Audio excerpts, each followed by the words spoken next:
एक गरीब किसान जिसके पास 2 वक्त की रोटी भी मुश्किल से होती थी, सिर्फ एक चालाक लोमड़ी की वजह से बादशाह का दामाद बन गया। लेकिन कैसे? ये कहानी है एक चालाक लोमड़ी और एक गरीब किसान की, जिसमें ऐसी अजीब और दिलचस्प चाल चली गई कि किसान की पूरी जिंदगी ही बदल गई। इसलिए कहानी को एंड तक जरूर देखिए, क्योंकि आगे क्या हुआ ये वाकई बहुत हैरान कर देने वाला है। अगर आपको कहानी पसंद आए तो वीडियो को लाइक और शेयर जरूर कीजिएगा और कमेंट में बताना कैसी कहानियां पसंद है आपको।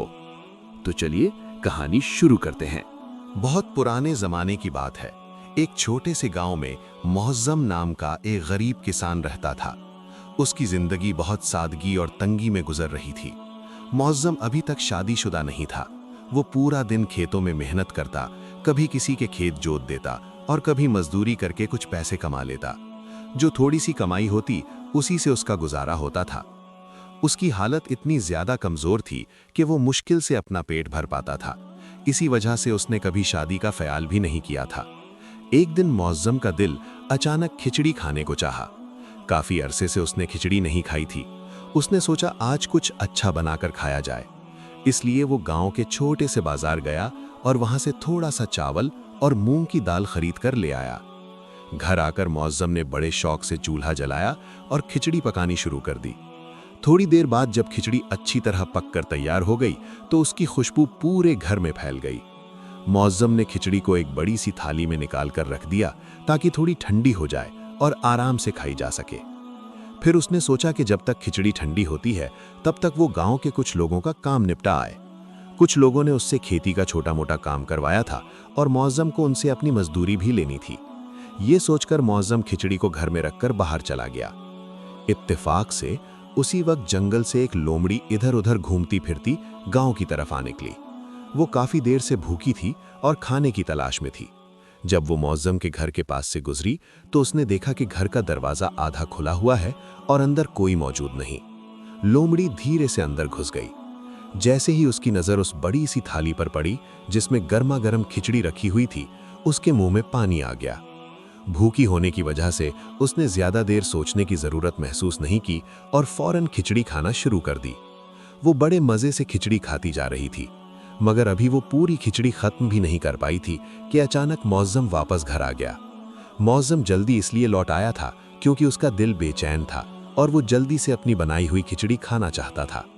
लेकिन जैसे ही मुअज़्ज़म घर के अंदर दाखिल हुआ, उसने देखा कि एक लोमड़ी उसकी थाली में रखी खिचड़ी मजे से खा रही है। ये मंजर देखकर मुअज़्ज़म को बहुत गुस्सा आया। उसने फौरन दरवाजा बंद किया और चालाक लोमड़ी को पकड़ लिया। फिर उसने एक मजबूत रस्सी से उसे बांध दिया ताकि वो भाग न सके। उसके बाद मुअज़्ज़म ने पास पड़ा हुआ एक मोटा डंडा उठाया और लोमड़ी को सबक सिखाने लगा। कभी वो लोमड़ी को डंडा मारता और कभी थककर अपने काम में लग जाता। थोड़ी देर बाद फिर उठता और लोमड़ी की पिटाई कर देता।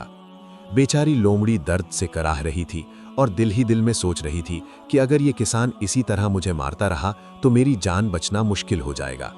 वो बंधी हुई थी, इसलिए ना भाग सकती थी और ना ही अपनी हिफाजत कर सकती थी। इसी तरह रात धीरे धीरे गुजरती रही और लोमड़ी पिटाई खाती रही। सुबह जब मुअज़्ज़म अपने रोज के काम के लिए खेतों की तरफ चला गया तो लोमड़ी ने सोचा कि अब निकलने का कोई तरीका सोचना पड़ेगा। कुछ देर तक वो खामोशी से बैठी रही और सोचती रही। आखिरकार उसके जहन में एक चाल आई। उसने जोर जोर से चीखना शुरू कर दिया जैसे वो अपने दोस्तों को बुला रही हो। जंगल ज्यादा दूर नहीं था, इसलिए जब दूसरी लोमड़ियों ने उसकी आवाज सुनी तो वो भी चीखने लगीं। उन लोमड़ियों में एक ऐसी लोमड़ी भी थी जो उसकी पुरानी दोस्त थी। जब उसने अपनी दोस्त की आवाज पहचानी तो वो हैरान हुई और सोचने लगी कि उसकी दोस्त गांव में क्या कर रही है। ये सोचकर वो उसकी आवाज की तरफ चल पड़ी। थोड़ी देर में वो मुअज़्ज़म के घर के पास पहुंच गई। उसने ध्यान से सुना तो उसे आवाज घर के अंदर से ही आती महसूस हुई। जब उसने झांक कर देखा तो उसकी दोस्त रस्सी से बंधी हुई नजर आई और उसकी बुरी तरह पिटाई हो चुकी थी। उसका पूरा जिस्म सूज चुका था, जिसकी वजह से वो काफी मोटी सी लग रही थी। वो फौरन उसके पास आई और हैरानी से पूछने लगी, दोस्त, तुम यहाँ क्या कर रही हो और तुम्हारी ये हालत कैसे हो गई? बंधी हुई लोमड़ी दर्द में होने के बावजूद मुस्कुराने की कोशिश करते हुए बोली, अरे दोस्त, तुम तो बिल्कुल फिक्र ना करो, मैं यहाँ बड़ी ऐश की जिंदगी गुजर रही हूँ। दूसरी लोमड़ी उसकी बात सुनकर और भी ज्यादा हैरान हो गई। उसने उसे ऊपर से नीचे तक देखा। उसका जिस्म वाकई सूजा हुआ था और दूर से देखने पर वो पहले से ज्यादा मोटी लग रही थी। उसने हैरानी से पूछा, ये कैसी ऐश है? तुम रस्सी से बंधी हुई हो और तुम्हारी ये हालत हो रखी है। मुझे तो लगता है किसी ने तुम्हारी बुरी तरह पिटाई की है। बंधी हुई लोमड़ी असल में बहुत चालाक थी। उसने अपनी तकलीफ को छुपाते हुए बड़े आराम से कहा, तुम्हें असल बात पता नहीं है दोस्त। इस गांव का जो किसान है ना, वो बहुत ही रहमदिल और नेक आदमी है। उसने मुझे पकड़कर यहाँ इसलिए बांध रखा है ताकि मैं कहीं भाग न जाऊं। वो मुझे रोज इतना अच्छा खाना खिलाता है कि देख लो मेरा जिस्म कितना मोटा हो गया है।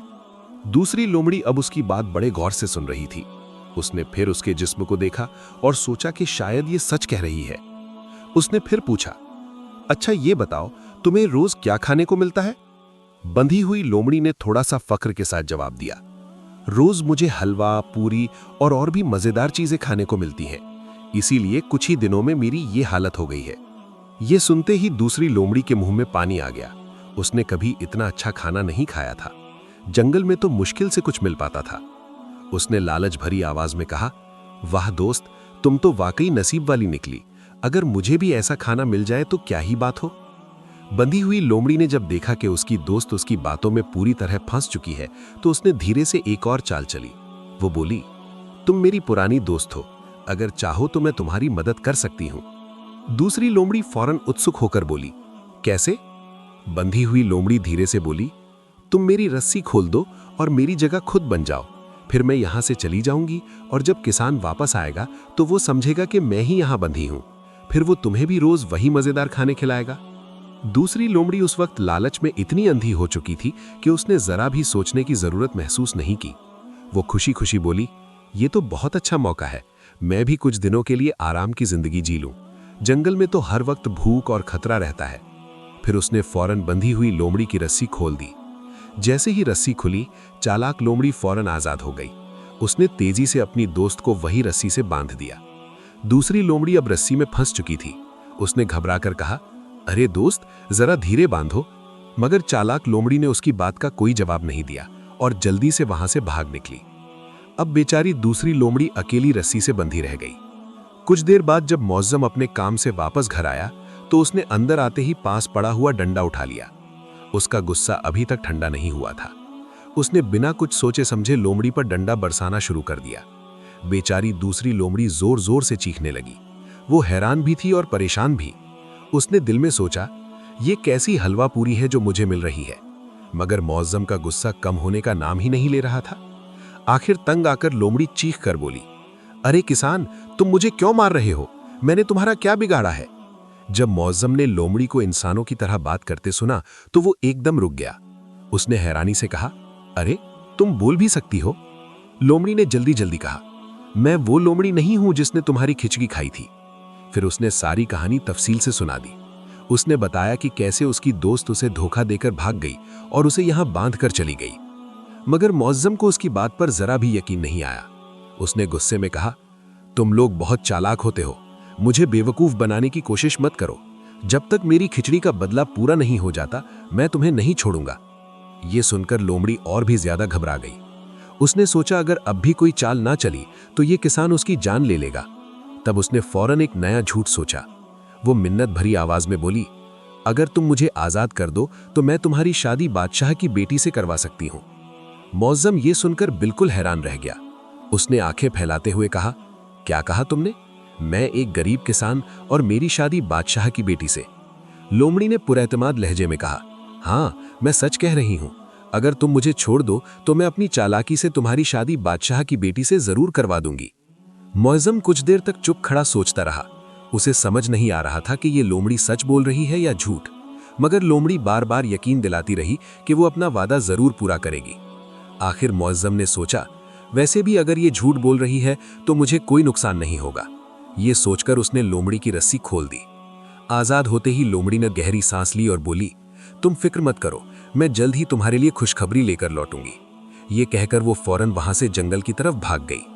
मौज़्ज़म उसे दूर तक देखता रहा और दिल ही दिल में सोचने लगा कि पता नहीं ये लोमड़ी सच बोल रही थी या सिर्फ अपनी जान बचाने के लिए झूठ कह गई। लोमड़ी जंगल की तरफ भाग तो गई थी, लेकिन उसके दिमाग में एक नया प्लान चल रहा था। वो जानती थी कि अगर उसने अपनी चालाकी का सही इस्तेमाल किया तो ना सिर्फ अपनी जान बचाएगी बल्कि मौसम की जिंदगी भी बदल सकती है। गांव से कुछ दूर एक बड़ा दरिया था। लोमड़ी वहां पहुंची और दरिया पार करके दूसरी तरफ निकल गई। दरिया के उस पार एक बड़ी सल्तनत थी जहां एक ताकतवर बादशाह की हुकूमत थी। उस बादशाह का महल दरिया से ज्यादा दूर नहीं था। लोमड़ी बहुत चालाक थी। उसने सोचा अगर मैं किसी तरीके से बादशाह को बेवकूफ बना दूं तो मौसम की किस्मत बदल सकती है। ये सोचकर उसने अपने आप को एक इल्ची यानी पैगाम देने वाली शख्सियत का रूप दिया और सीधा बादशाह के महल की तरफ चल पड़ी। जब वो महल के दरबार में पहुंची तो सिपाहियों ने उसे रोका और पूछा, तुम कौन हो और कहां से आई हो? लोमड़ी ने बड़े एतमाद से जवाब दिया, मैं पड़ोसी मुल्क के बादशाह की तरफ से आई हुई इल्ची हूं और अपने बादशाह का पैगाम लेकर आई हूं। ये सुनते ही सिपाही उसे दरबार में ले गए। बादशाह ने जब उस अजनबी इल्ची को देखा तो पूछा, बताओ इल्ची, तुम्हारे बादशाह का क्या पैगाम है? लोमड़ी ने अदब से सर झुकाया और बोली, बादशाह सलामत, हमारे बादशाह अभी तक कुंवारे हैं और उन्होंने आपकी शहजादी के लिए शादी का पैगाम भेजा है। इत्तेफाक से उस बादशाह की एक ही बेटी थी और वो जवान हो चुकी थी। बादशाह काफी अरसे से उसके लिए अच्छा रिश्ता ढूंढ रहा था। जब उसने सुना कि एक दूसरे मुल्क का बादशाह खुद उसकी बेटी से शादी करना चाहता है तो वो बहुत खुश हुआ। उसने फौरन कहा, ये तो हमारे लिए बहुत बड़ी खुशी की बात है, हमें ये रिश्ता मंजूर है। फिर उसने शादी की तारीख भी मुकर्रर कर दी और इल्ची को कीमती तोहफे देकर रुखसत किया। लोमड़ी अपना काम कर चुकी थी। वो वापस दरिया की तरफ गई और दोबारा गांव की तरफ लौट आई। सीधा मौसम के घर पहुंची। मौसम उसे देखकर हैरान रह गया और जल्दी से पूछा, तुम वाकई वापस आ गई हो? कोई खबर लाई हो? लोमड़ी मुस्कुराई और बोली, खुश हो जाओ मौसम, तुम्हारी शादी बादशाह की बेटी से तय हो चुकी है। मौसम ये सुनकर बिल्कुल सन्न रह गया। उसने घबरा कर कहा, मगर मेरे पास तो ना कपड़े हैं और ना पैसा, मैं बादशाह के महल कैसे जा सकता हूं? लोमड़ी ने मुस्कुराते हुए कहा, तुम बिल्कुल फिक्र मत करो, सब कुछ मैं संभाल लूंगी। अगली सुबह मौसम को लेकर गांव से बाहर दरिया के किनारे ले गई। उस वक्त वहां एक धोबी कपड़े धो रहा था। लोमड़ी ने उसे एक सोने की मुहर दी और कहा, अपने सारे कपड़े इन दरख्तों और झाड़ियों पर फैला दो। सोने की मुहर देखकर धोबी खुश हो गया और उसने सारे कपड़े दरख्तों और झाड़ियों पर फैला दिए।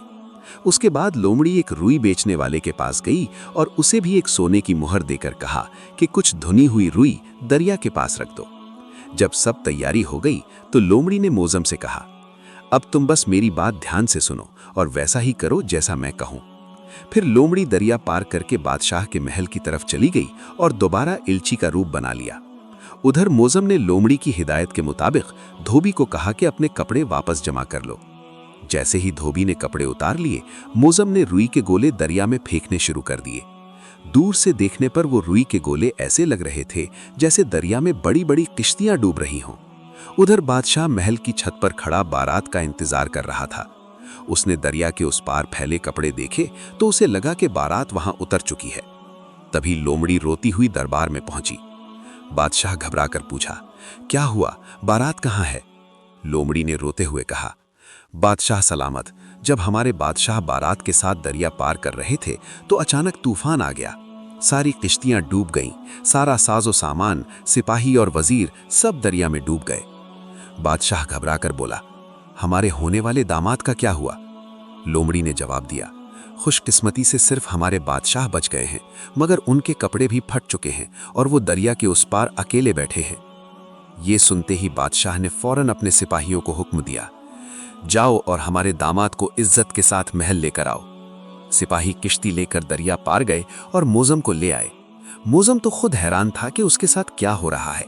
जब वो महल पहुंचा तो बादशाह ने उसका बहुत इज्जत के साथ इस्तकबाल किया। कुछ ही दिनों में बड़ी शान और शौकत के साथ शहजादी और मौसम की शादी हो गई। अब मौसम, जो कल तक एक गरीब किसान था, बादशाह का दामाद बन चुका था। कुछ दिन बाद लोमड़ी मौसम के पास आई और बोली, देखो मौसम, मैंने तुमसे जो वादा किया था वो पूरा कर दिया। अब मुझे इजाजत दो कि मैं वापस जंगल चली जाऊं। मौसम उसका बहुत शुक्रिया अदा करता रहा और उसे रोकने की कोशिश करता रहा, मगर लोमड़ी मुस्कुराकर जंगल की तरफ चली गई। मौसम अपनी नई जिंदगी में खुश रहने लगा। अकल और चालाकी कभी कभी किस्मत को भी बदल देती है। लेकिन लालच और बेवकूफ़ी इंसान को मुश्किल में भी डाल सकती है। इस कहानी से हमें ये सबक मिलता है कि होशियारी और Hello there. समझदारी से Welcome to our मुश्किल village. से मुश्किल Don't forget हालात to को like भी and अपने हक subscribe. में बदला जा Come, सकता let's है। explore.